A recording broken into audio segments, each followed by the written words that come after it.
The next set of advances are another paired group. However, unlike Zeta and Omega, these ones give you multiple uses of an entire family of chips. These are the Beta and Sigma advances. The Beta series of advances requires 3 different chips, but all with the same code. For example, Little Bomb, Cross Bomb, and Big Bomb, all coded B, will give you Beta Bomb. This grants you 2 uses of each of these chips in sequence, so in this case, 2 uses of Little Bomb, followed by 2 uses of Cross Bomb, and then finally 2 uses of Big Bomb for a total of 6 attacks. Sigma advances are a little more complicated. They're made up of any combination of 5 chips as used for the Beta advance.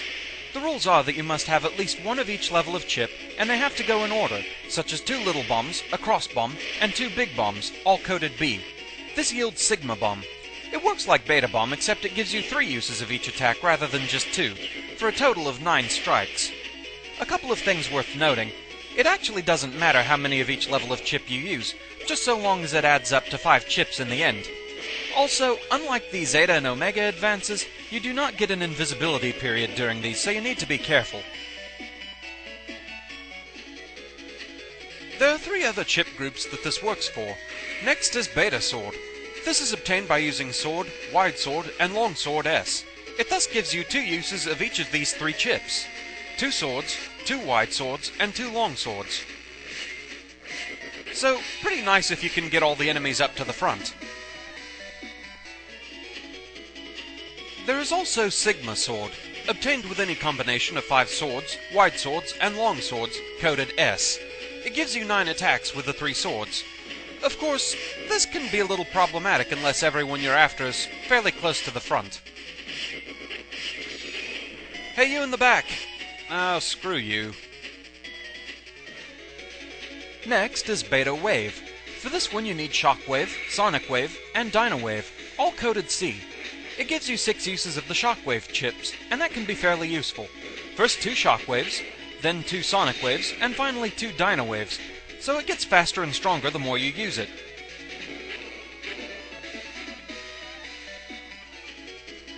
Sigma Wave of course follows, with any combination of 5 Shockwaves, Sonic Waves, and Dino Waves. It grants you 9 uses of these chips, and that's quite useful for attacking all over the field.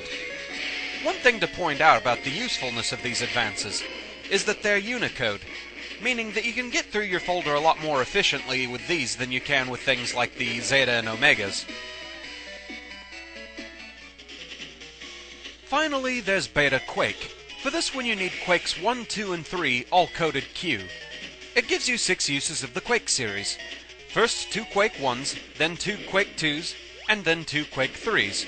It's unwieldy but powerful.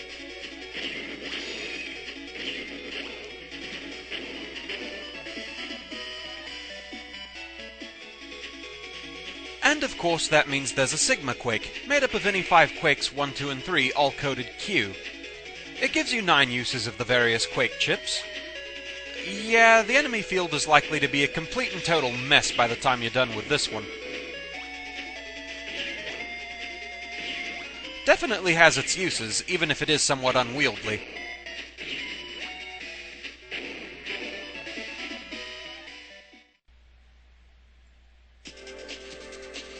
Now it's time for things to start getting really interesting. These advances require a set of chips that do seem to go together, but at the end, they require a special chip to set them off, one that might not necessarily seem to make sense. These are the secret advances. The first of the secret advances is Power Cannon. For this you need Shotgun, Crossgun, Spreader, and M-Cannon, all coded K. The result? Megaman gets quite an impressive cannon. It does 200 damage to the target, plus all surrounding panels. So, really, it's a glorified spreader, albeit a powerful one. It sacrifices a little damage from its component chips, 200 as compared to 210, but gives you more of a chance to spread that damage around to more targets. Next up is Heavy Stamp. For this one you need Gaia 1, 2, 3, and Quake 3, all coded C. In this one, Megaman's foot turns into a giant weight, and he jumps for the nearest enemy, doing 400 damage. There is no range of effect on it, and it's kind of strange the power sacrifice from it.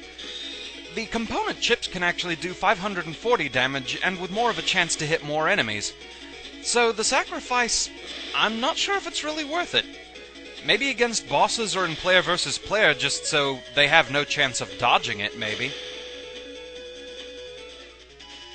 Then we have Big Straight. To get this one you need Guts Punch, Ice Punch, and Dash, all B codes. This unleashes a rather strange wave of punches down one row. It pierces, thus it can hit everything on that row. It does 250 damage, as compared to the 190 of the component chips. Plus it fixes the short range of the punch chips, so this one's a definite improvement. Next is the rather disturbingly named Bloodsuck. This time you need Drains 1 through 3 and Wave, all coded A. This one makes Megaman fire syringes down all 3 rows, each hit doing 200 damage. It can't pierce, it only hits the first target it can find in a row. It also heals you by a flat 200 damage no matter how many or how few targets you hit. It's hard to tell if this is an improvement or not, really. It sacrifices 90 damage from the component chips, and the separate drain chips would potentially have more healing effect, but only if you can get all the enemies onto one row.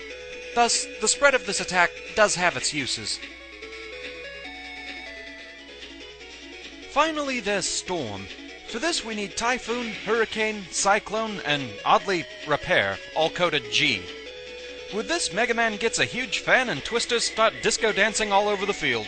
Every panel in front of Mega Man takes 200 damage from this one. While it sacrifices a lot of potential damage from the chips, as, if you can use them right, the 3 twisters can do up to 480 damage, it spreads the damage out over the entire field, plus solves the problem of you being frozen in place while using a twister-type chip.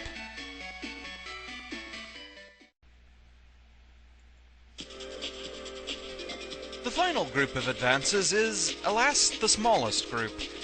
These ones make use of the Navi chips. Thus, quite simply, it's the Navi series of advances.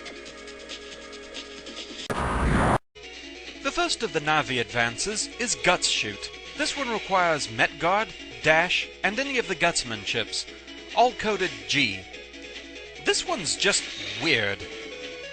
Upon use, Gutsman appears with Mega Man, picks him up, throws him into the enemy where apparently he explodes on contact. Yeah.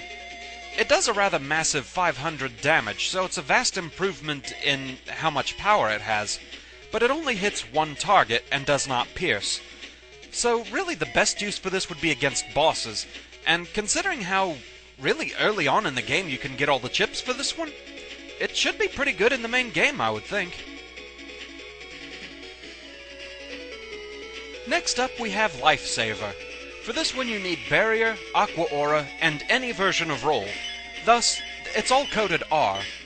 This one is incredibly useful.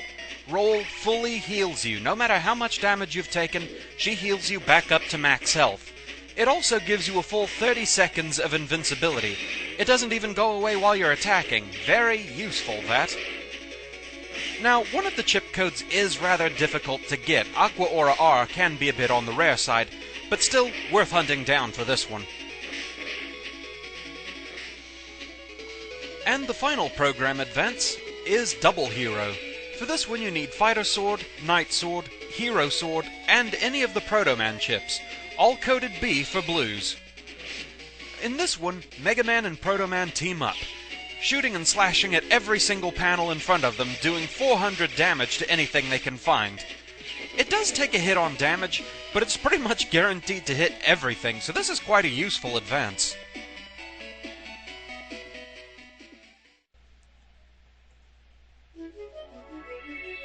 So with that, we've demonstrated all the program advances in the first game. Yeah, this was a feature that kinda got better in later games. They became stronger, more balanced, more interesting, more worth pulling off, really. In the first game, program advances almost kind of felt like a bit of an afterthought, really. It's another of those things I can kind of excuse as Capcom not quite knowing what exactly they were doing with the first game.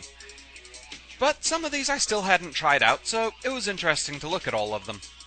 But, dear gods, the pain of trying to hunt down Aqua Aura R. Ugh. So, anyway, I hope you enjoyed this. There is actually one last bit of extra footage to go. This was something that I did while I was bored, so thankfully I already have most of the footage filmed for this part. But I'm gonna be keeping this secret until I actually have it ready. Hopefully you'll enjoy it, hopefully you enjoyed this, thank you very much for watching, and I'll see you again next time. Until then, fare thee well.